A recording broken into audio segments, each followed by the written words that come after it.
in business, and they're all spending money in our country, but they're all spending money in Pennsylvania. So I just want to say thank you. But this is a hot place. We would say it's a hot commonwealth. Never call it a state you're in deep trouble. I've seen people's political careers end over that. Just call it a commonwealth. A lot of people don't remember that. But I think it's great to see what's going on and to see the kind of genius that I'm surrounded by. All of the people that I met backstage, but it's pure genius. I want to thank Senator David McCormick for organizing this extraordinary event, and I came to another one with you about a year ago, and that was a monster, but it wasn't like this one. This is even beyond. I was on energy, and it was very impressive, but this is something crazy what's going on. Outstanding work on behalf of the incredible people of Pennsylvania. You know, he followed me along the campaign trail, and he had a tough race. It was a tough race. A lot of people wouldn't have had the courage to do it. It takes guts to run for office. People don't know that. Only the people that never get there know it. But the fact that you did what you did it once, and you did it really well, but things didn't work out, and you did it a second time against actually a much tougher opponent, and it wasn't even close. So I think he's a great guy, great, spectacular guy with a great effort.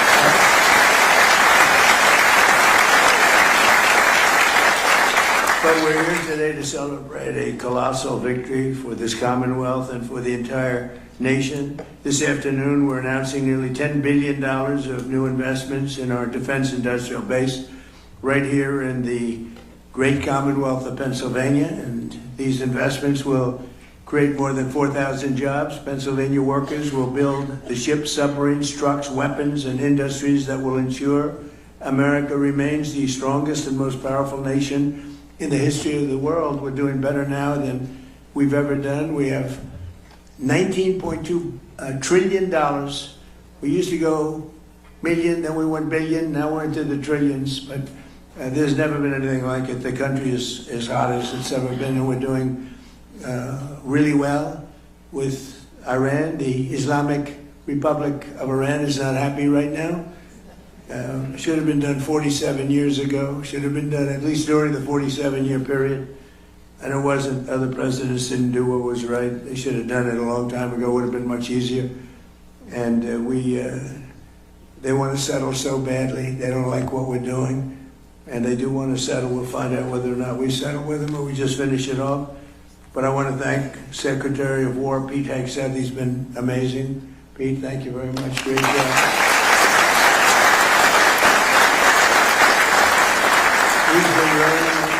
He used to do interviews. All he wanted to talk about is war. Sir, would you give a pardon to 19 soldiers? Why? Well, they killed a lot of people. They were trained to kill, and that's what they did. And I pardoned a lot of people. But they've all been well behaved, right? Okay, good. Otherwise, it'll be a big story. Trump shouldn't have let him go. But I'm blaming you, Pete, okay? But he was very successful, actually, on television. I think he probably hated it because he can't love anything more than what he's doing right now, and he's doing it incredibly well. So, great job, Pete. Appreciate it. Small Business Administrator Kelly Loeffler. Kelly, how are you guys doing? Thank you very much. He's great. Secretary of the Army, Dan Driscoll, who's really out there with that beautiful smile. With that beautiful smile, but he's actually a killer. Look at that beautiful, nice face. Everything's so happy. He's a killer. Would you believe it? Those are the best kinds, actually. Commanding General of the Army, Trevor Bredenkamp. Trevor, thank you very much. And a couple of warriors in a different way, but they are great. Scott Perry and John Joyce, congressmen, and they are fantastic, and they've been my friends for a long time. Where are you? They've been my friends for a long time. They're tough cookies, and they want what's right for the country. Thanks as well to your amazing state treasurer, Stacey Garrity, who is running for governor, and I'm telling you, this guy Shapiro is totally overrated. I watched him the other night doing a speech, and he does not have what it takes. Maybe he'll win, and he's expected to win, but I hear things about Stacey, and I'm hearing some poll numbers that are very good, but Shapiro is, he doesn't have what it takes. Now, people think that's a horrible statement to make, but that's the way politics is. That's the way it is. I tell the truth. Attorney General David Sunday. David, thank you very much. Great job. And very probably the most important person in the room is Senator McCormick's wife, Dina. I mean, I know Dina. Dina worked for me for 4 years. She worked for me. I know her almost as well as David. Hopefully not quite as well. But Dina has been, she's been amazing, and she's gotten a very nice position as the president of Meta, working with a very good guy. So a lot of good people, but one in particular. So good luck, and doing a fantastic job. Thank you. She was great. She worked in the administration first term, and she was fantastic. We also have a big name, a very big name, a very brilliant name. Somebody who's done, I guess, in the history, I'll make enemies when I say this, but I shouldn't because I think it's true.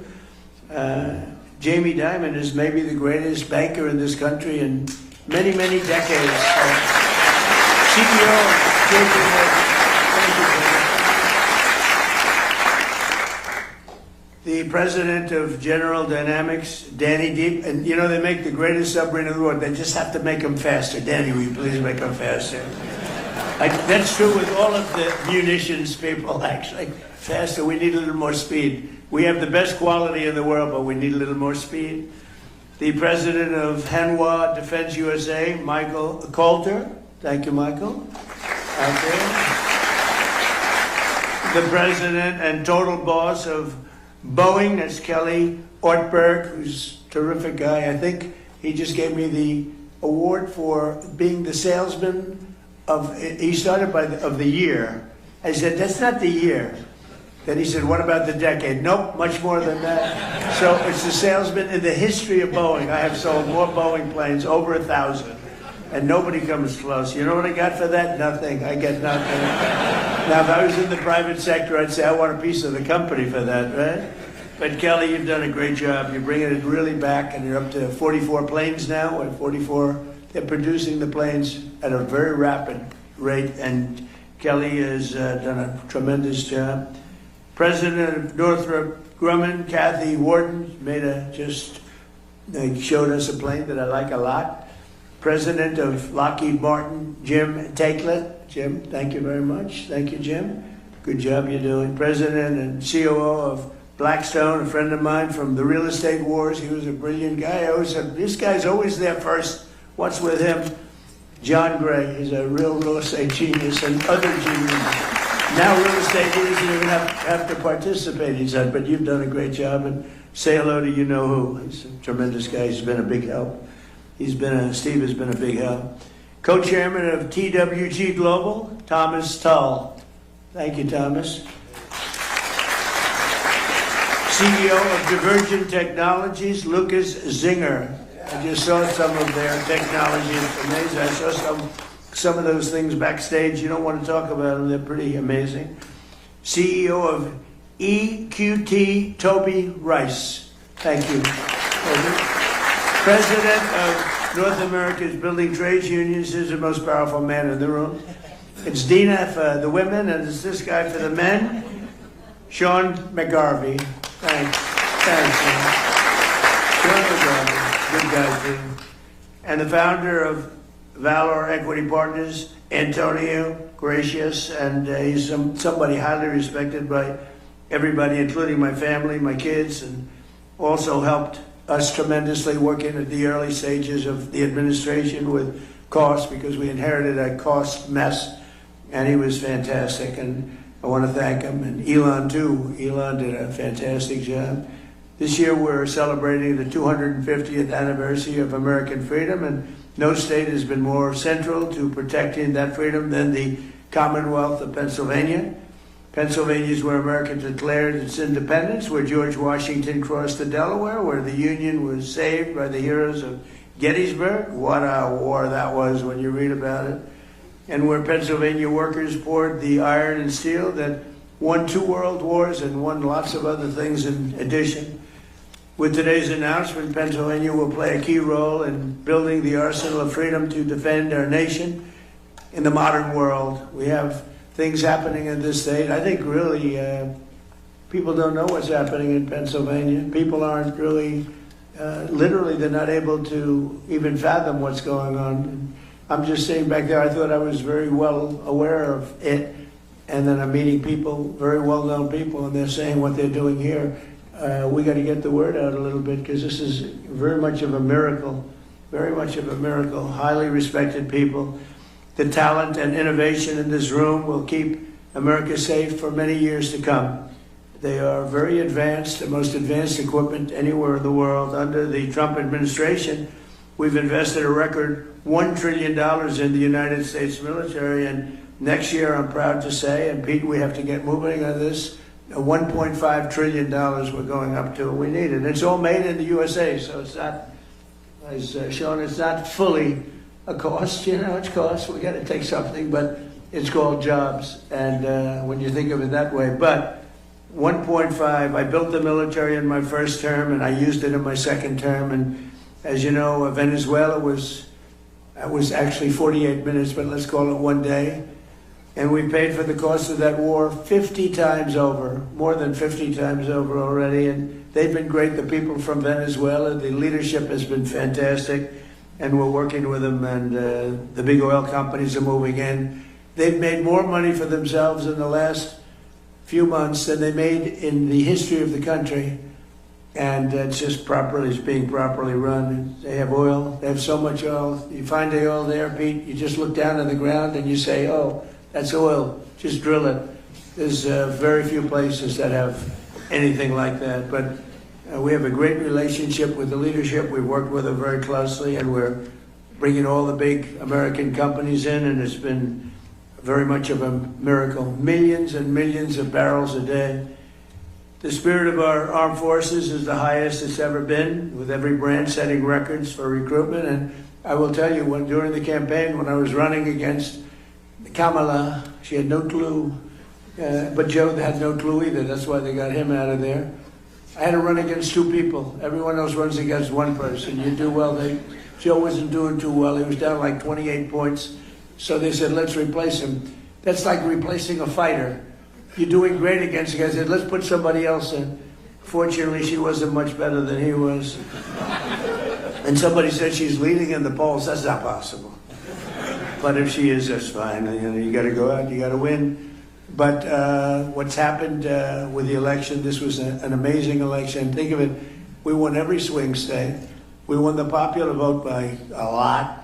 We won 82%, 87% of the counties in America. That's a big one. We won the Electoral College. We won everything. But all 7 swing states, the big thing was, could anybody ever win all 7? We won all 7 swing states, and we won them by a lot. So it was a great, great achievement. But when it came to joining the military, we had vacancies, empties. We had a situation that actually it was remedied largely, Pete, I think on November 5th when we won. It was even before we took office, it was remedied to a certain extent. And when we took office, so now we have overflow crowds trying to get into the military, and that includes our policemen, our firemen, anybody with a uniform on. They were very ashamed of our country, and now they're very proud of our country. And we're setting recruitment records like we've never had before. In fact, it's a great time if you want to expand the military a little bit. It wouldn't be bad, because we have unbelievable, talented, in good shape, in unbelievably good shape. You know, we had something pass in the United States Supreme Court. It was called merit, and nobody thought that was going to happen. I didn't think it was going to happen, actually. We're trying to get it. And everything now in our country, again, is based on merit. Getting into colleges is based on merit. When you have somebody with great boards, great marks, all A pluses and A's and the highest board marks, and then doesn't get it because somebody with far less capability gets in, it's nasty, but it's, you know, our country was built on greatness, and it was based on success, it was based on merit. And now we have that, and that includes the military. And the people that we have in this military, you can send most of them to Hollywood, and they could become like movie stars. They are unbelievable, and you saw that in Venezuela. I met them backstage, and these are people that are it's a whole different ballgame. So I just want to thank everybody. That was a decision, that was a tough decision to make, and it took courage to make that decision. Nobody thought that was going to be made, but they gave us back our beautiful merit system, and now the best people get into the best positions, they get into the best schools, they get into the military. We actually have strong people going into the military now, as opposed to people that aren't strong or that shouldn't be there. And it's like, I call it central casting. Washington, D.C., we're using the military in there, and our crime rate's down 92%, and it's gone from an unsafe city to one of the safest cities, the capital, one of the safest cities anywhere in the country. Restaurants are booming. The restaurants were all closing. People were afraid to go to a restaurant. We took out over 5,000 criminals. We got them out of here. We got them, sent them back to their country. Many of them came through the Biden open borders, which was insanity. We got them out of this country, and we did a real job in Washington, D.C., and I will say Memphis is a similar kind of a thing. A little bit, we started it a little bit later, but they're down in crime 78%, and New Orleans, Louisiana, the governor called me up, Jeff Landry, great guy. He called me and he said, we have a problem. We have the Mardi Gras coming up, and this place is loaded up with crime.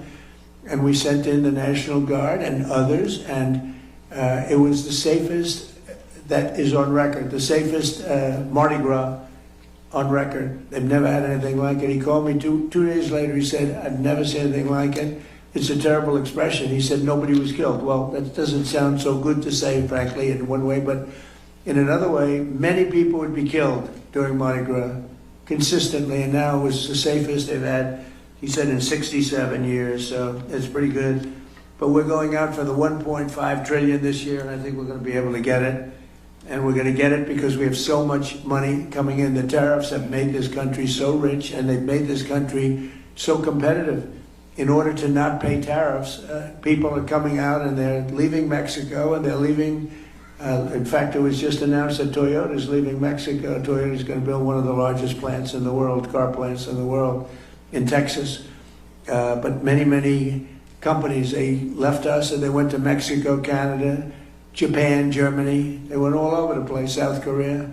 They're all pouring back. The car plants, the AI plants are all coming back. If they don't, they have to pay taxes. The chips, we had this ridiculous CHIPS Act where you give billions of dollars to a company and they didn't even know what the hell to do with it. You give them billions of dollars, they say they're going to build. Nobody knew what to do with it. And of course the standards were so high. If you weren't transgender, as an example, you didn't qualify. So they get the money, they look all over for transgender people to run the company. Large portions, they couldn't find them. They weren't into the chip making business, I guess, right? They had other things on their mind. But this was the Biden fools, those idiots that almost destroyed our country. But we're also reasserting the fundamental truth: to be a strong nation, you must be a manufacturing nation, manufacturing jobs.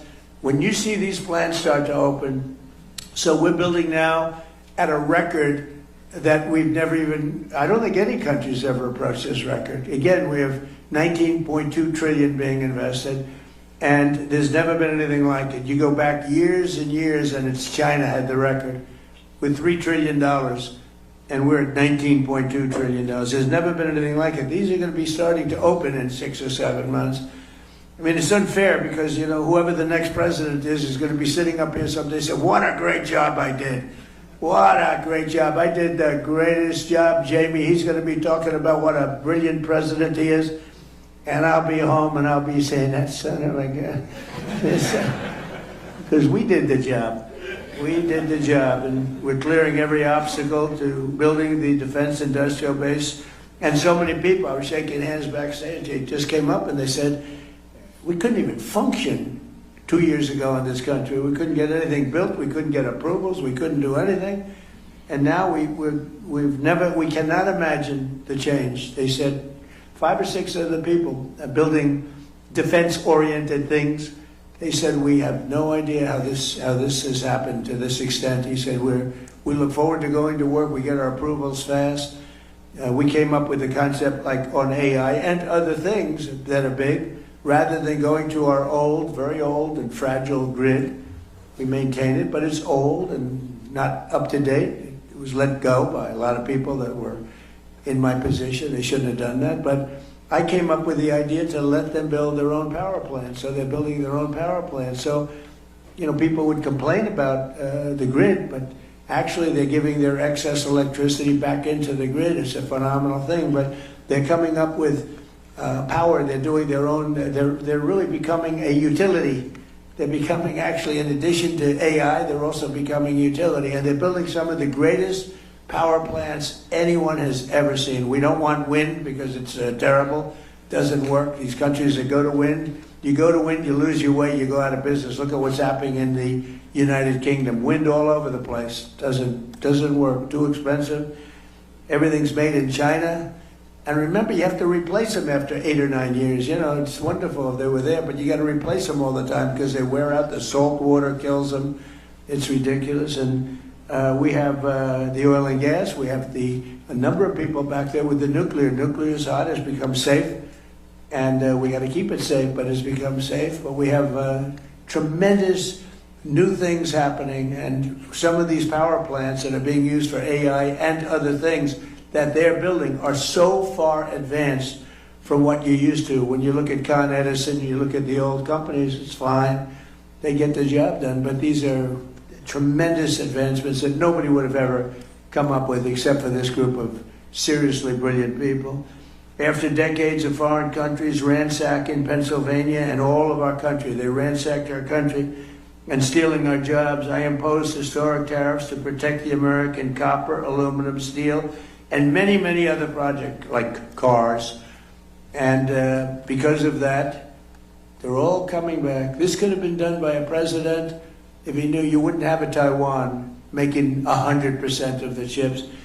I think by the time I leave, we'll have almost 50% of the chips being made in the United States. Worldwide, they're moving here like you wouldn't believe it. With no investment. I'm not giving people billions of dollars. I'm not saying to some chip company, here's $30 billion, good luck in finding a site. That's what this stupid CHIPS Act was. Hundreds of billions of dollars just wasted. Half of the people never even used the money. I didn't give them 10 cents. I said, you're going to pay nothing for a year. After that, you're going to pay 10%. After that, you're going to pay 25%. Gives you 2.5 years to build your factory. If you don't build it by that time, you pay 200%, meaning you're sending chips in. You have a 200% tariff. They're building like crazy. And the biggest chip company in the world is building, and they just announced that they're expanding by another $200 billion. They're spending most of their money in Arizona, a great place to invest. But they're spending an extra $200 billion. It's the biggest chip company in the world. But we passed the largest tax cuts in American history. We delivered 100% expensing. That's a big one. I think, we had the greatest economy in the history of our country in my first term. We then got hit with COVID, but even including COVID, we did a great job in COVID. We never got credit for it, but every country was ripped apart by that disaster. We know where it came from. It came from Wuhan, and I said that. But we were all ripped apart, and China got hit very, very hard. It was delayed. They got hit very hard at the end. But it was a terrible thing, but we had the greatest economy in history. And before COVID, nobody had ever seen anything like it. But if you just took those 3 years and look at what we're doing now, we're going to blow them away. I mean, unless some horrible event happens, which is always possible. You always have to at least think about the horrible events. Who would have thought that COVID could have happened? A thing like that could have happened. But we delivered 100% expensing, and that expensing, I think, we write it off in 1 year. I have friends that bought things that, frankly, they didn't need. I have a friend that never flew on a private plane in his life, and he ended up going out buying a very expensive private plane because of expensing 1 year. And a lot of you're building your plants, more importantly than an example like that. You're building your plant and equipment. Jamie can expand his bank, write off everything in the first year. And you're doing a nice job. Your building is beautiful, by the way. It's great. You can write that sucker off in 1 year. Can you believe it? Now that stands up there, that steel. I want to know that steel contractor. He did a good job. A great job, actually. But we delivered 100%, and I felt it was very important to do so. And it goes for a 10-year period. So it doesn't just, I actually want to make it for 1 year, because I figured everybody's going to come 10 years is too long, but we had a couple of senators that really won, including a man named Lindsey Graham, who we love. And Lindsey, we pay you respect because he was some special guy. Lindsey, David, was a big proponent of 10 years instead of 1. In other words, you could use this for 10 years instead of 1. I said, but Lindsey, 10 years is too long. It gives them too much time. He said, oh, no, we have to do this. I said, no, go ahead, Lindsey. What the hell do you know about business, Lindsey? But he was great. We're going to miss him, right, David? Sure. We're going to miss that guy. What a way he was.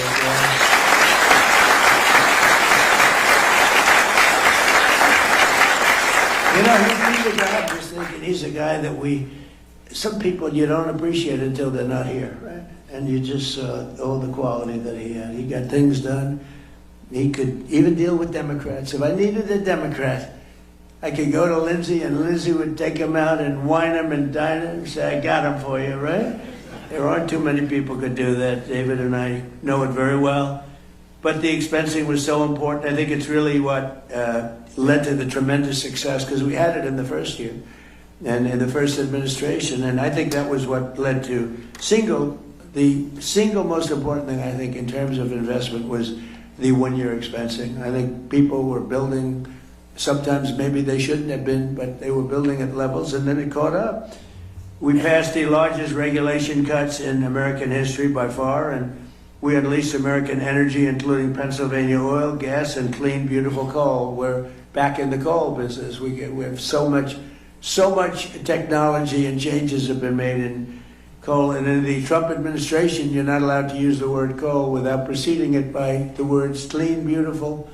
And Chris Wright, who you know so well, and Doug Burgum, they've been a fantastic team.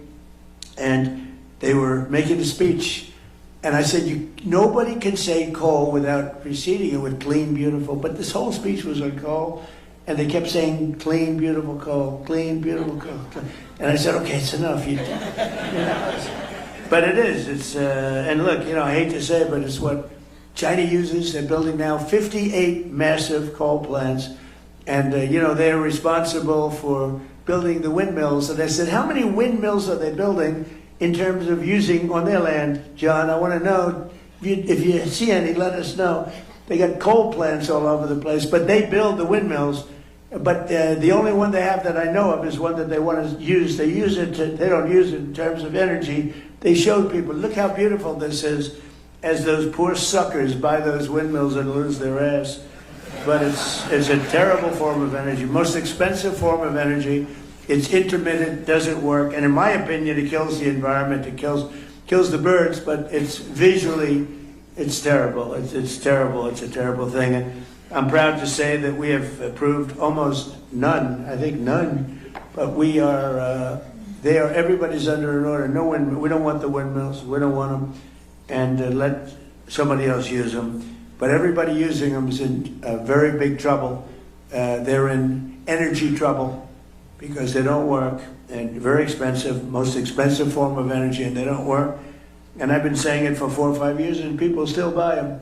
Maybe not quite like they used to, but people still buy them. It's crazy. But we unleashed American energy, including the Pennsylvania oil, and the Pennsylvania oil is doing unbelievably well. We saved the great American company, U.S. Steel, and I worked with Selena Zito. I don't know if Selena is here. Selena here? Where's Selena? Where is Selena? I love Selena. Where is she? She's queen of the Rust Belt. But you're no longer the Rust Belt. You're really the Money Belt. I have a new name. Selena, are you here? I'm here. Come on up here, Selena, will you? She's the queen. She's the queen of the Rust Belt. Now she's the queen of the money. And be careful, don't fall down the stairs like Biden. Come on, Selena, get down here. Grab her, everybody. I want to show you a woman that knows what she's doing. You know? She knows what she's doing. I had no idea she'd be here, but anything having to do with Pennsylvania, any of these great states, she's around. Selena, I want to thank you. You're really a talent. That's only because she writes so well about me. If she wrote badly, I'd say, get her the hell out of here. Selena, thank you, honey, very much. We appreciate it. Really amazing. Thank you. No, she loved this area, she loved the people, and she saw it going to hell. And she knew more about it than anybody else. And she also knew it had more potential because of the people. And she would write about it like nobody would believe. And she's one of the top writers in the country. And I hate to say this, she writes for the Washington Post. But she's one of her many outlets. I hate to mention that. But she's done a phenomenal job of explaining what's going on. And she really just believed in the area, but she believed in the people of the area. They're incredible. You're going to find all of you geniuses that are building your plants. You got the best people in the world working here. So just to finish up, we did more in terms of regulation cuts by 5 times, 6 times, and even in some cases, depending on the way you look at it, 7 times than any other president. We delivered no tax on tips, no tax on overtime, and no tax on Social Security. And we're building a beautiful military complex and a ballroom combination at the White House. And they were working on Saturday and Sunday, partially Sunday. And I went and visited a couple of hundred men that were working round the clock. It was Saturday night, late, very late, 11 o'clock in the evening. And I said, "You're so lucky I'm president because there's no tax on overtime." Think of it. They're making a lot of money, and there's no tax on overtime. But there's no tax on tips, no tax on Social Security. And that's been good. And the other thing we did, which seems simple but never done before, when you buy an automobile, some people have to pay, and they have to go and borrow money from a bank. You're allowed to deduct the interest payment from your income taxes, and that's a big deal. But only if the car is made in America. So that's been great. So all of these things have added up to a level that we're booming. The country is booming, and we'll have Iran defeated soon. They'll be defeated very soon.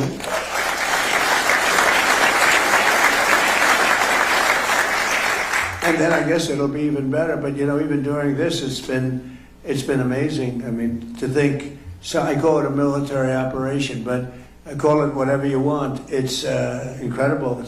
It hasn't made a dent. A lot of people thought oil would go up to $350 a barrel, and today it's at $79. A couple of days ago, it was at $68. It went up a little bit because I had to take tough action because they did not obey what they're supposed to obey. I mean, they just didn't do it. So we took a little action, but when that settles down, I think you're going to have $55 oil, which is all great for what you're doing, maybe less than that. But this year alone, we've added 18,000 new manufacturing jobs, and that number could go up by 10 and 15 times as these factories begin to open, including, remember Obama used to say, "You'll never have another manufacturing job in the United States." Can you imagine? And these are the best jobs. These are the highest paying jobs. They're the best jobs. He used to say it all the time.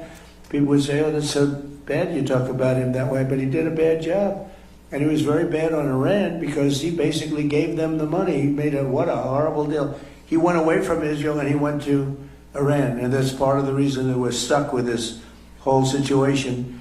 But including more than 3,000 new manufacturing jobs right here in the Commonwealth, and the number will go up many times that over the next couple of years. And less than 2 years ago, we were a dead country. I say it all the time.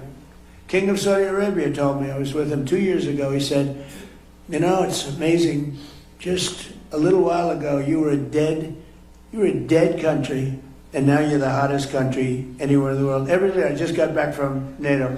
Every leader said the same thing. You're the hottest country anywhere in the world. And they treated me like that. They're not treating me. They're treating me because of the country. We're the hottest country anywhere in the world. And 2 years ago, we were a dead country. It was an embarrassment. So now, with all of that being said, just yesterday it was announced that inflation saw the largest monthly decline in 6 years. Can you imagine that? 6 years. So we inherited the highest inflation in the history of our country, and it was really amazing. We inherited it, and then I had my first news conference the day after I took office, and they said, affordability. They go, that's a fake word that they use. They caused the affordability problem. It's called high prices. They came up with this word. They're good at coming up with words, but we came up with a good word too. They're Democrats, dumb. You take the B out. Most people don't know that dumb is a B, okay? But the U replaces the E, and you have a Democrat. And I just don't understand, because their policy is so dumb, what they've done to this country and what they will do to the country. If we don't win the midterms or win the election, everything that I'm talking about, you can just write it off, because it'll revert back to open borders. It'll revert back to ridiculous high interest rates. And again, we should have the lowest interest rate of any country anywhere in the world, because we make them all sing. But since I took office, defense investments in Pennsylvania are up by nearly 25% compared to crooked Joe Biden. And today we're adding $10 billion, and I think the number is going to end up being about $19 or $20 billion. And we'll be building 2 massive national security multi-mission vessels at the beautiful and historic Philadelphia shipyard. I met all the guys doing this, worth up to $1.5 billion, and it's a purchase of lots of vessels. We're going to have a lot of vessels being made there. We're also thinking about doing some purchases outside of companies that come here and build, have to reteach us. You know, we used to make a ship a day, and now we're a laggard in that department. We do lots of great things, but we're a laggard there. And a lot of our shipyards were sold for real estate projects on the water. I bought one, actually. It was quite nicely located, but I didn't know I'd be president. If I knew I'd be president, I wouldn't have done it. I'd said I'd rather have a shipyard, right? But it worked out okay. You know, they had the best locations. A lot of those locations were sold. And we have to build our Navy, Pete, right? We got to get it going. So we're going to probably look at some of these companies that are coming in from South Korea and other places, and they're working with us on ships. And we're going to also buy some ships that are made outside of the area. And we're going to have we need a lot of ships for our Navy. A lot of ships, despite the fact we have the greatest Navy in the world, but our ships are getting older. And we really got out of that business. We built an aircraft carrier for $19 billion, which is crazy. The price is crazy. It started off I came in, one of the first things I went to see was the Ford aircraft carrier. It was way over budget. And it had things on it that you didn't need, like it had magnets to lift up the elevators with 10 and 12 planes on them. Think of it. It had all sorts of modern day things that were all, instead of using steam for the catapults, they used electric. Let's have an electric catapult. And so when I went to the ship, because I came into office and the ship was way over budget, built in Newport News, unfortunately, it was way over budget. It was going to cost $3 billion. It was up to like 18, 19. It was terrible. And I said, I want to meet the catapulter. And a man came over along with 4 of his assistants. And I said, what's better, electric catapult or steam? He's been there for 25 years. He said, steam is better, sir. We can fix it with a hammer and a blowtorch. When the electric goes bad, I have to send to MIT to get geniuses over here. I said, steam is better. Yes, sir, it's better. So why did they do electric? Because you can have the catapult go like this, but you can't put planes on it, sir. It takes you 39 seconds. By the time the 39 seconds is up, you have a full head of steam. And I love breathing that steam, sir. That's the cleanest air you've ever seen. But I said, so you're saying we spent billions of dollars extra to build electric catapults instead of using... And I said, what else do you hear? He said, the elevators are no good, sir. They're lifted up by magnets. So here's my deal. I said, when Caterpillar tractor, and I watch more tractors than any human being on earth, rip rock, right through rock. It's all hydraulic. So I said, when Caterpillar goes into the business of using magnets to lift up their little blades, when they go in and when they go away from hydraulic, I'll tell you what, I'm going to do something. I'm going to start using magnets, but we don't want to use them. So we're not letting any more ships be built with the ridiculous billions of dollars more they spent on electric catapults, and they're not good. They're not nearly as good, too complex. And by the way, we had to call the ship in twice because their catapults didn't work, and I predicted that was true. And the same thing with the magnetic elevators. We want them to be made hydraulic, which it can be hit by lightning, it can be hit by anything. When a little water touches the magnets, it doesn't work anymore. You're in the Atlantic Ocean with waves that are 60 feet high, and the Pacific Ocean with waves that are 70 feet high, and they're talking about magnets. It makes you want to get sick. I actually called in the architect of the ship, and I said, have you designed a ship before? Well, I haven't spent a lot of time on that, sir. No. Even the cab, you know, the tower, they have it in the back instead of in the middle. It's supposed to be in the middle where you have more room. I said, why'd you move there? Well, we thought it was very good. Why did you do it? And why is the ammunition under where the admiral is, the tower? They have the tower, and they have the ammunition under the tower. I say, if I'm the enemy, I know where I'm aiming. These people, and the thing costs like $20 billion. It's ridiculous. All right, so we're changing all of that, right, Peter? Well, you'll be fired so fast if you don't. No, but a lot of this is common sense stuff, really. I mean, I hope I'm not boring anybody, but it's all common sense. This isn't exactly part of my speech, but I got to tell you. You know, I'm getting it all out now, and all the anger I have when I hear about electric catapults that don't work. Crazy. But, okay, I hate to mention this name now because they're a little slower than we want, but that's okay. General Dynamics will invest $2.5 billion in Rhodes Industries to build Navy submarines. They make the greatest submarine in the world. We're 10 years advanced over probably Russia is number 2. We have to make them faster. That's the only thing. We need submarines.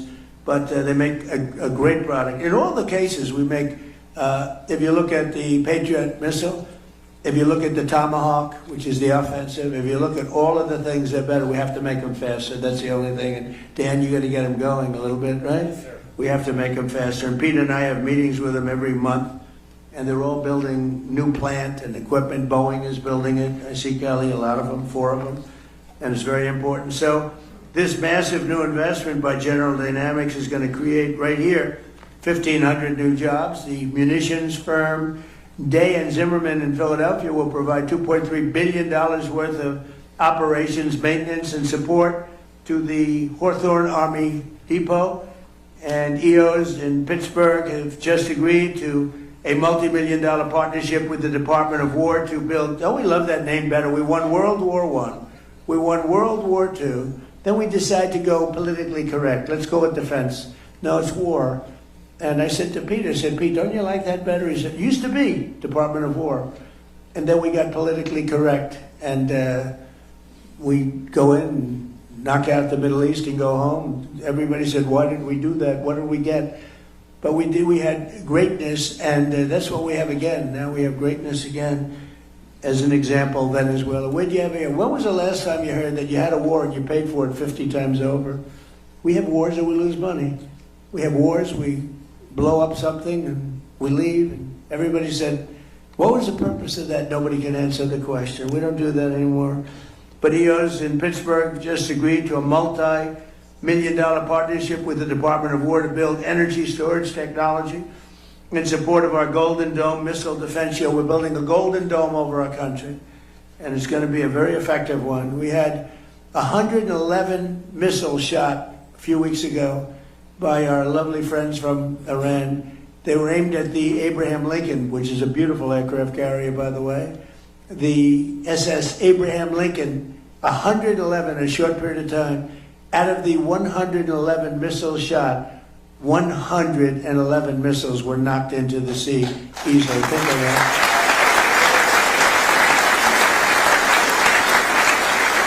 And I called the captain of the ship. He wasn't even sweating. All you got, Jamie Dimon would be sweating that. You wouldn't like that. We have a different kind of strength, Jamie, right? We don't have that. But think of it. 111 missiles are coming at you. And he's drinking his coffee, taking it easy. And one after another, we have the greatest people, most importantly, but we have the greatest equipment anywhere in the world. There's nothing like it. 5 years ago, 6 years ago, I would imagine you couldn't even think about a thing like that happening. The JWF Industries is expanding its Windber facility and anticipating over $500 million in new contracts to build new vehicles, weapons, and components, and they make great stuff. Voyager Technologies will be investing hundreds of millions of dollars in turning Pittsburgh into an international robotics and space technology hub. And the robotics is so important because again, we have the most people working right now in the United States than ever before. We need manpower and woman power. The AI software company Air will be spending $450 million to expand their Pittsburgh office, and Carnegie Robotics in Pittsburgh will have the chance to produce hundreds of millions of dollars worth of autonomous technology for the United States Army and its vehicles. The Firepoint Energy in Tunnelton will be investing at least $170 million in pilot program to convert coal waste into jet fuel, electrical power, and critical minerals. And I hope you're going to do magnets. Somebody out there, I hope you're all brilliant people. Magnets. Do magnets. Okay, I'll tell you how to make money. Do magnets. You're doing a lot of great stuff. Do magnets. Because one thing we don't have, but we're getting close, but do magnets. So I hope John Gray is listening to me so he can give him a couple of bucks and go into the magnet business. I guarantee it's going to be a success. It's one thing we don't, for some reason, it's not complex, not hard. We have the material. For some reason, they just don't, they don't do it. We need magnets. So one of you companies out there, go out, I'll teach you how to make money. Just do it. Companies like Adelon, Kratos, Advanced Cooling Technologies, Sphere Brake Defense, JP Morgan Chase, and Q Intel, among many others, will be expanding their investments all across the Commonwealth of Pennsylvania. In addition, the defense subsidiary of the legendary Pennsylvania company, Mack Trucks. Oh, I met him the other day. Where's Mr. Mack Truck? Where the hell are you? He was great, making a beautiful, thank you very much, making a beautiful truck. He's trying to sell 15,000 of them to us, 15. I said, how many are you looking to sell? Sir, 15,000. I thought he said 15 because it's a big, beautiful truck. I made a speech 2-3 weeks ago, and they had a sample of the truck right behind where I spoke. It made me look very small, sort of like Dukakis, remember? And the deck. I said, get that truck the hell out of here. I immediately thought of Dukakis with the helmet and the massive helmet, the massive tank, and you didn't even see him. That was not good. He went down 20 points after that. So I said, get that truck out. But the truck was amazing, actually. But I said, how many? He said 15,000. I thought he said 15. So I said, he's going to sell 15. That's a lot of trucks. He said, no, actually 15,000, sir. So, but it's a beautiful truck, and I think he's got a good shot at doing it. And he'll be building the $222 million worth of powerful new vehicles for our military already in a different truck. And Mack Truck is doing really well, and they've been great. And because we're here in Pennsylvania, where State Trooper Michael Farah was killed just 2 weeks ago by an illegal alien operating a semi-truck on a commercial driver's license, which he should never have had. He was here illegally, came in through Biden. Today I'm making one more important announcement. My administration will soon take historic action to get illegal alien truck drivers who are just killing a lot of people. They can't read signs. Many of them are on drugs or alcohol, and they shouldn't be driving these things. And they came in totally illegally, and we don't want them, but they are driving all over American roadways, and we're going to replace them with proud American veterans. And we're going to take our veterans, we're going to teach them a lot about driving trucks, and in many cases they know. We're going to say any American who's driven a heavy truck for our military will automatically be eligible for a commercial driver's license. So we're going to get them taken care of. And the radical left is very much opposed to that, but it doesn't matter what they want because we're the ones that are running it. And just to finish, I want to thank our great Speaker of the House, Mike Johnson. He's fantastic, that man. And the House Budget Chairman, Jody Arrington, for launching an effort to get the Save America Act passed, including voter, I mean, it's so basic, voter photo ID, identification, proof of citizenship, and hopefully no corrupt mail-in ballots. We'll have exceptions for the military. We'll have exceptions for disability, for people that are not feeling well, or for people that are on vacation or anything. We're going to make it very easy. But the mail-in ballots, you see what happens in California. The vote still isn't counted. Can you believe it? It's like, 6 weeks? The vote still isn't counted. But the kid really, he was He was Spencer Pratt. I don't know Spencer Pratt. He came to the White House and saw me. But Spencer Pratt was an automatic lock, and he didn't make it. There was a little thing, Dina, they said, well, Spencer's falling behind a woman that nobody ever heard of. He's falling behind. No, it's very corrupt. And they were going to do that to Steve Hilton, too. And I had the U.S. attorney, did a great job. He started an investigation. They said, Steve Hilton is starting to fall badly behind. And I said, that doesn't mean falling behind. That means cheating is going on. This is 2 weeks after the election. So I got the U.S. attorney involved. And like 20 minutes after they made that statement, they said, Steve Hilton just made the runoff. These are crooked people. These are crooked people. The whole thing is terrible. But along with our incredible farmers and funding for our troops, so we're getting a tremendous amount of funding for our farmers, and we take care of our troops. We got them a great pay raise. But I support those efforts, and we're cheering them on. And the actions that we've announced today will create thousands of new Pennsylvania jobs, and they'll make our entire nation stronger and more prosperous than ever before. We have the strongest nation that we've ever had. We have the most successful nation that we've ever had. We've never had a thing happen. So many people, the biggest people came, financial people said, well, sir, I've been in business for 35 years. One gentleman, he looked like a young man, but he said 35 years, so he blew it. But he said, I've been in business for 35 years. I've never seen anything like what's happening right now. I'll bet Jamie would say that. I'll bet John would say that. There's never been a period of time like this. So I want to thank, again, Senator McCormick, once again, for this incredible get-together, but really, much more importantly, for the outstanding work that he's doing as a senator. He's an incredible person. And Pennsylvania has never had a greater warrior in the U.S. Senate than Dave McCormick, and it's an honor to be with you all, and we're going to do things that nobody would believe. If you go back 2 years when we were a failing nation, nobody would believe that we could be doing business and we could be even safety. The lowest murder number since 1900. Think of that. The lowest number since 1900, 125 years ago.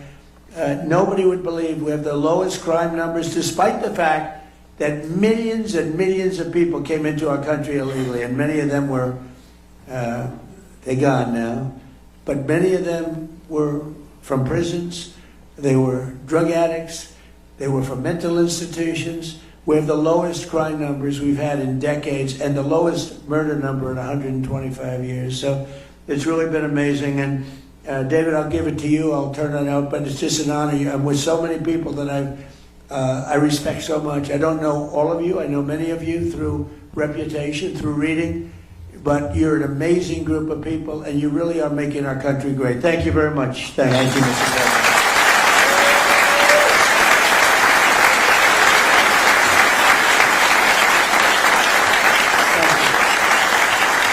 Thank you, sir.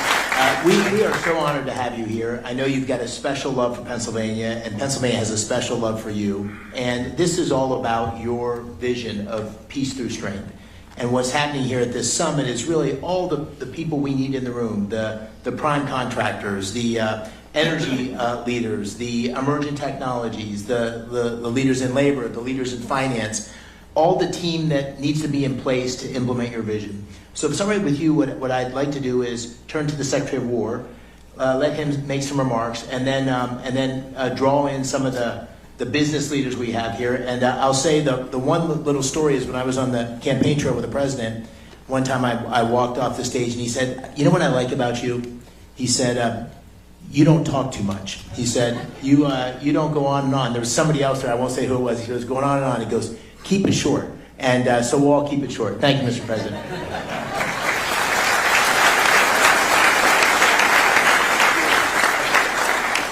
Senator, that was a good warning and a good reminder. Mr. President, it is true to say that there has never been a moment like this or a stage like this where innovators, prime contractors, private equity, titans of industry, labor leaders, defense leaders have come together for this type of moment. There's never been a moment like this where the aperture has opened up inside the Department of Defense for defense and the second word, innovation. Your demand of me as a business leader and a builder is that we move at the speed of business and competition and speed and scale. And that's what these folks have funded and founded in their companies. But our bureaucracy was built to keep most of you out. And we've been waging a war of attrition against the Pentagon bureaucracy to open up the aperture and make sure competition and speed and innovation and commercial options have a seat at the table. Not just great prime contractors who've been there for a long time, but many of our great companies that make many of our best systems started to look a lot more like the government than they looked like business. And so what the president does behind the Resolute desk with prime contractors, and you've been at those meetings and I've been at those meetings, and it's a reminder to all of us that our nation needs the best weapons, not tomorrow, but today. And we need these companies not just adding an extra shift to the factory, but investing in another plant and another plant and another manufacturing line, which is what's happening here in Pennsylvania and all around the country. So when you talk about the arsenal of freedom, this is only something that a builder-in-chief could unleash, and you're doing it, sir, on American manufacturing and our industrial base across the country in energy.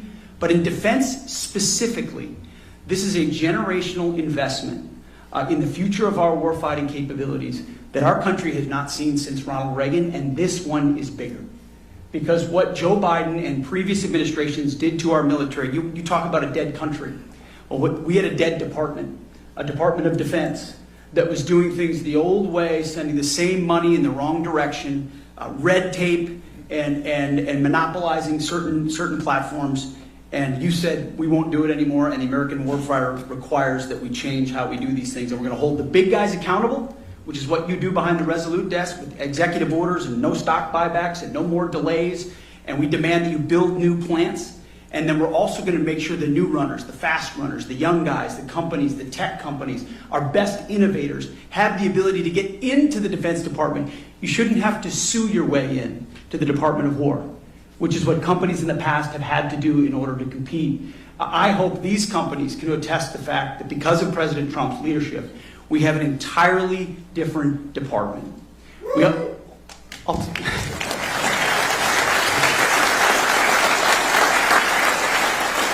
And it's important because we're at an entirely different moment. Not only do we have near-peer adversaries with historic military buildups, but we're at a step change moment. AI and frontier models, autonomy, quantum, space, hypersonics, you name it. If you're ahead now and you get ahead of the game, you're going to be way ahead. If you fall behind now, you fall even further behind. The have-nots and the haves, that gap is widening. President Trump sees the moment and is investing in it in our department, but across government, to make sure the 21st century is an American century. But he's demanding that we do it differently. We do it in a fiscally responsible way. We audit our department. We ensure that the money that we ask for is well spent. So we've got a different department, a different moment, and thank God we have a different president who rebuilt the military once. He's doing it again and is willing to make a historic investment, $1.5 trillion investment in the War Department to ensure that we outcompete, without question, every other nation on planet Earth, so that things like Venezuela can continue to be done to reestablish deterrence around the world. But that next midnight hammer that's required 10, 20 years down the road is because of the F-47 and the B-21 and the autonomy and the carriers that this president will build because of this historic investment. The Golden Dome that protects our country, the AI that allows us to target faster. This investment will fundamentally change the battlefield, keep the American people safe now and into the future, and it would not happen with Donald Trump. Mr. President, thank you very much.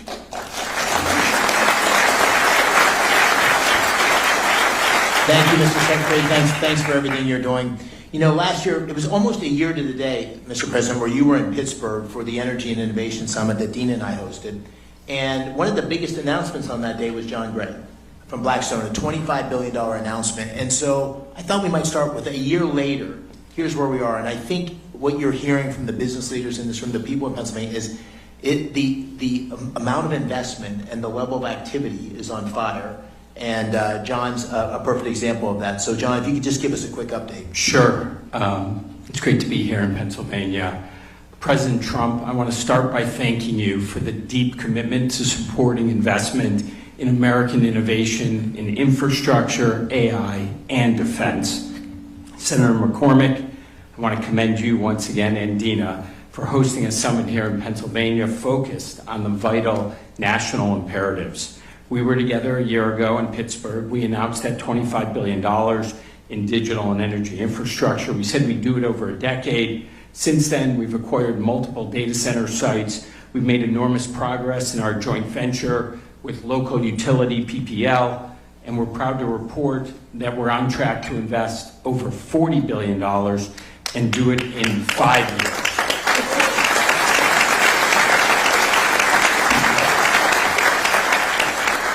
50% higher, 50% less time, not bad.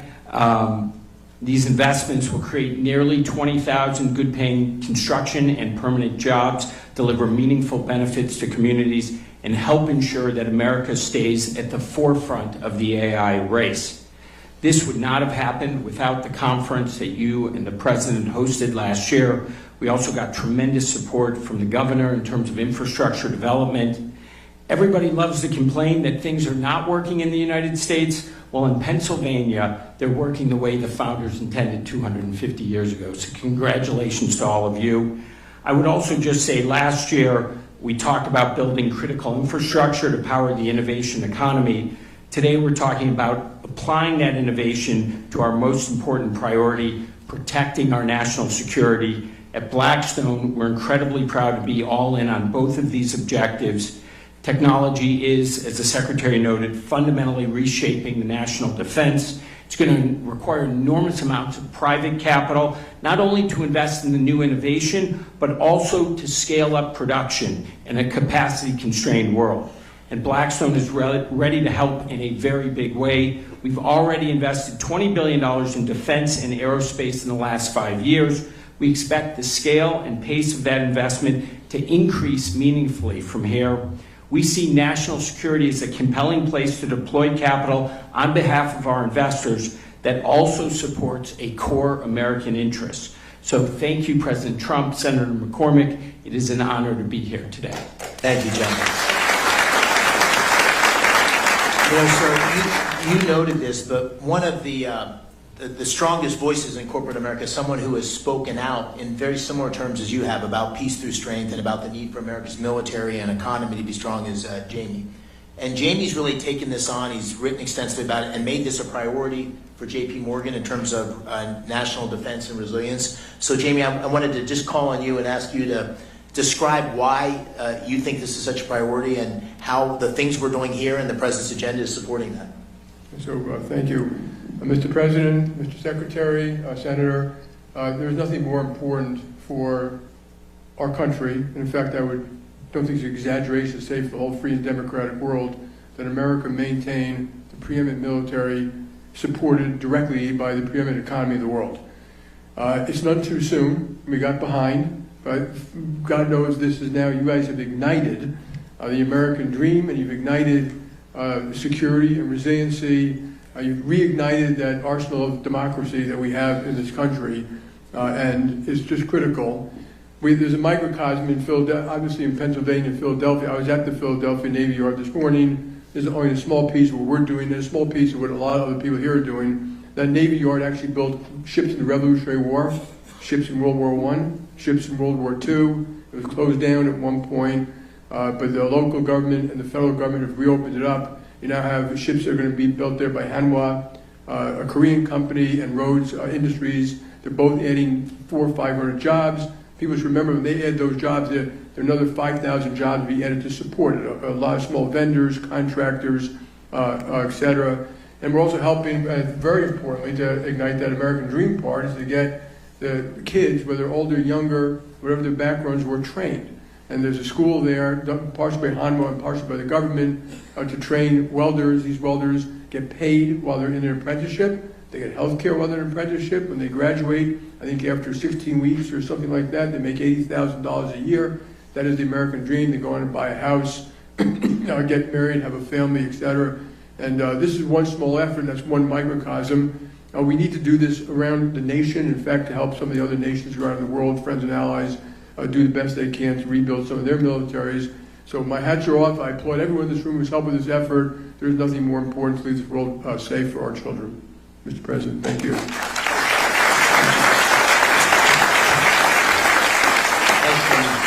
I know you know Jim Takelet well from Lockheed. A small fun fact, so when Lieutenant McCormick got on the plane to deploy for the Gulf War, Captain Takelet was the pilot of the plane out of Pope Air Force Base in North Carolina. And so we've known each other, I guess we got to know each other for the last decade or so.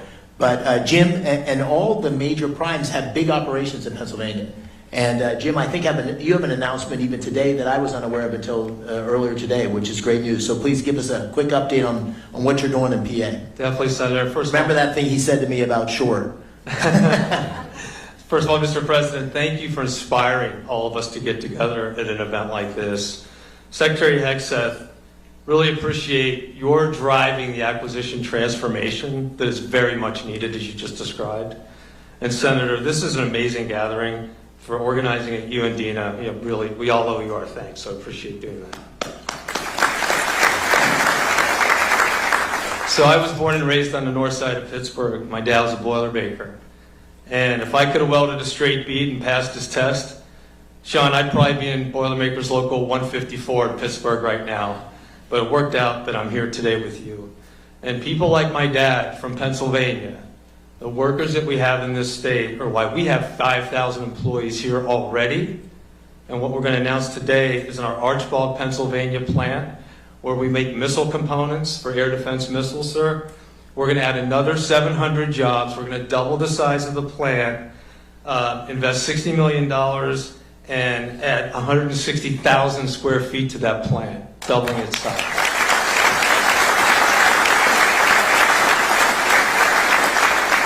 And that's on top of $300 million we just completed investing in our Valley Forge operation, which does strategic missile reentry, among other things. And you know, Mr. President, that we're going to invest upwards of $9 billion in the next 3 years at 20 different sites. Looking forward to showing you some of those plans when you have time. And we are going to continue to build with you and with the Secretary the Arsenal of Democracy, and Pennsylvania will be ground zero for that effort. Thanks, Senator. Thank you. And just real quickly, I'll keep us going. Danny Deep from General Dynamics. Danny is the president, and I had a chance to tour that 155 facility in Scranton, and you've got assets across Pennsylvania, another huge employer.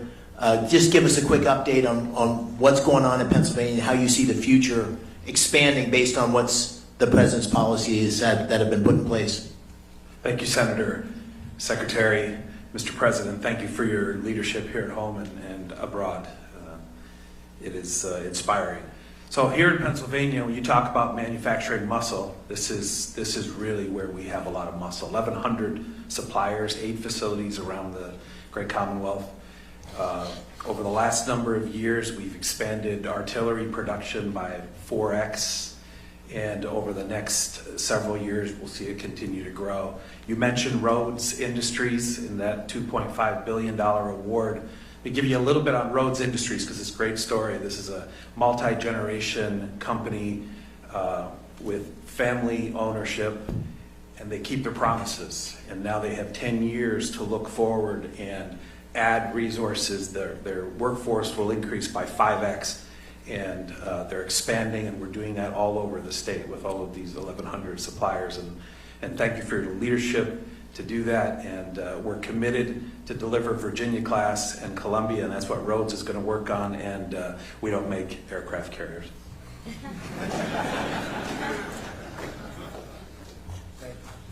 Thank you, Dan. You know, your administration has been very active. The Secretary of the Navy, your Transportation Secretary in the Philadelphia shipyard. What is happening there is magical. And we have Michael Calder here as the CEO of that U.S. operation. But it is with Hanwha's oversight and leadership, we are bringing next generation shipbuilding back to the United States, and it's incredibly exciting. Maybe just give us a quick update on that, Michael. Thank you, Senator. President Trump, I want to start by saying thank you to you and your administration for your leadership on revitalizing the defense industrial base and in revitalizing shipbuilding in the United States. Mr. Secretary, I've been in aerospace and defense industry for decades. This is the most business-friendly, industry-friendly administration we have ever seen. the access, the dialogue between the Pentagon and all of my colleagues in industry is like nothing we've ever seen. We greatly appreciate it. Because of that access, the President's leadership, and the demand signal, Mr. President, that you have sent on defense budget, we now have an environment that Senator McCormick has been able to pull together here, where we have defense industry leaning forward, we have private sector, private capital leaning forward. Mr. President, your leadership has led to all of that. We're very grateful for the opportunity to build the radar ships that you announced today. They will be a central part of the defending the homeland from the missile threats that you have also made a priority. As you mentioned, sir, our shipyard in Korea puts out about one ship a week. We have a plan to bring that capability to Philadelphia. You know this better than anybody, Mr. President, but ships win battles, shipyards win wars.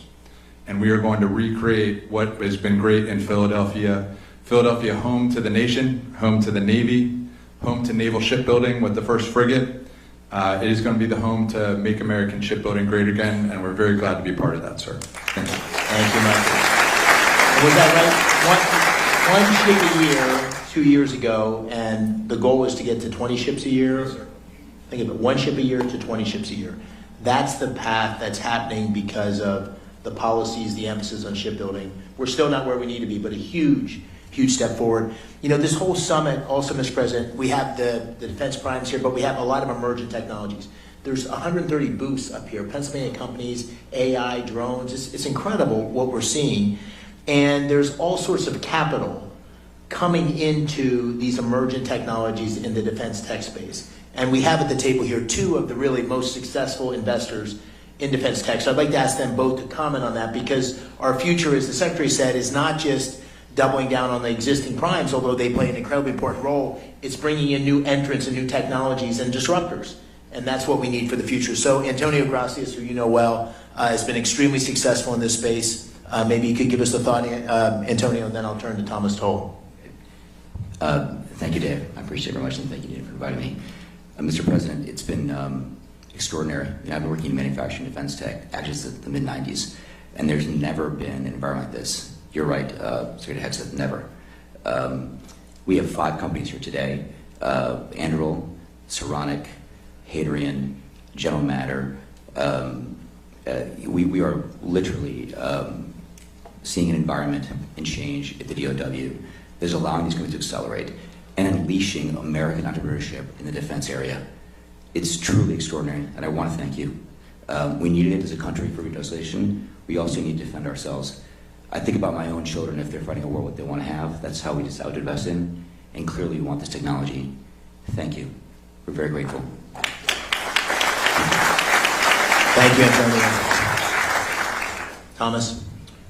I live here in Pennsylvania, and the atmosphere that you've created, sir, under your leadership, Secretary Hegseth, Senator McCormick, we've invested billions of dollars in defense tech because we know that we need it. We know that we have to, we live in a dangerous world, and we have to defend that, and we have to be leaders.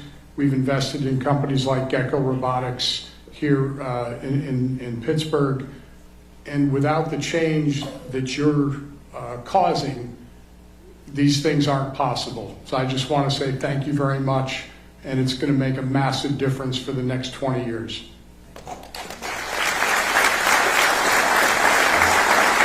You know, Mr. President, one of the things that you talked about constantly on the campaign trail, and that I tried to talk about as well, and that you've been focused on like a laser, is jobs. And what's happening here in Pennsylvania is that if you go to and talk to any manufacturer or any job site, they can't get the skilled workers they need because there's so much new investment and activity going in. So we need to take advantage of this moment and build the workforce. In Pennsylvania, we have an incredibly skilled workforce. As I said earlier, we have 190,000 people that work in the defense industry. We hope that number is going to double over the next 5 or 10 years. But one thing I think we can all agree on is the American dream is going to be pursued and captured by creating these great paying jobs for the next generation of folks. And Sean McGarvey, who has become a friend. I called him during the campaign, and he didn't think you or I was going to win. And we bet a steak dinner, and he ended up losing on that steak dinner, and has been a great ally in terms of what we need to do for our workforce to be successful. So, Sean, maybe you could say a few words, what you're seeing and what the workforce of the future needs to look like. Well, thank you, Senator, Mr. Secretary, Mr. President, and the President knows, my business better than I know my business. We've been in the workforce development business when it comes to construction skills for 100 plus years. We have 1,600 training centers across the United States. We spend $3 billion of our own money every year. We don't need any money from anybody in the audience, anybody on the podium, the federal government. We got our own. We have 21,000 instructors. We have 300,000 plus people in our programs right now, registered apprenticeship, and we can ramp that up to 1 million. So we can meet the needs of this industry and the other industries, the tech industry, the power generation industry. But what we need is deals, and we need deals way further up the pipeline when other decisions are being made. Our members, have historically been just great patriots in this country, whether it was World War I, World War II, entering the Seabees to build the airstrips and the bases across the world, the Manhattan Project, building Oak Ridge, Savannah River, you name it, still working in those facilities today, all the way up to COVID. When we had to keep hospitals open, build temporary morgues, it was the members of the building trades that stepped up and did it. So we believe that highly skilled craft workers are a national security issue, and we're prepared to meet any needs necessary right here in Pennsylvania for Senator McCormick or for anybody across this country, and we appreciate the opportunity to do so for our country, Mr. President. Thank you. Thank you, Sean. Thanks for the great support for everything you've done on our workforce. Mr. President, I think I might ask the Secretary, Dan Driscoll, to make a few remarks and maybe close on that. I just want to say this has been an extraordinary event in the Army and the Army War College, which you're here, the 4th president in America's history to visit here since the Revolutionary War, the Carlisle Arsenal, the Army War College, and the Army's been extraordinary. So, Mr. Secretary, first of all, thank you to General Breitenkamp and everybody that made this possible. But maybe give you a word, and I'll close and then turn to the President. Mr. President, Secretary of War Hegseth, your leadership, what it's fundamentally done for the people in my life every day, the American soldier, is you have unleashed them to do what they joined the Army to do, to be ready to fight and win our nation's wars. And we had gotten in their way for the last 30 and 40 years. We had not let all of these entrepreneurs come get in the mud with them and help them change what they could use to fight. And it is because of you, Secretary, and you, Mr. President, that all of the regulatory nonsense has been knocked out of the way. And I think if you talk to any of the soldiers, sir, on your way to the helicopter, what they will tell you is the last 18 months have looked nothing like most of their careers. And that is because all of you on this stage and everyone out in the audience. So thank you so much for being here.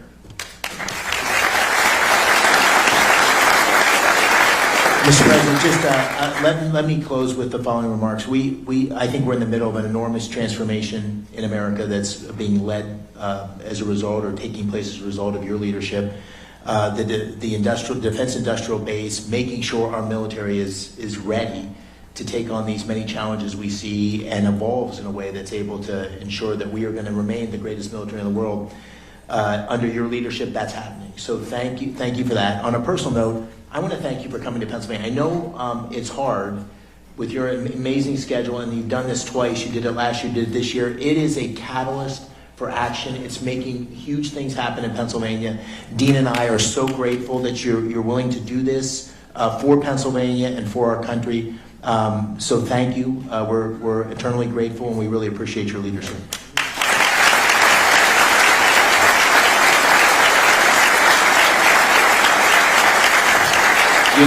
Sir, would you like the final word? Well, I just want to say thank you all very much. This is an honor that I won't forget, and I appreciate your saying I've been here twice, which is pretty much maxed out once a year, but I'll be here again next year for you. Thank you. Thank you. Ladies and gentlemen, the 45th and 47th President of the United States. Thank you.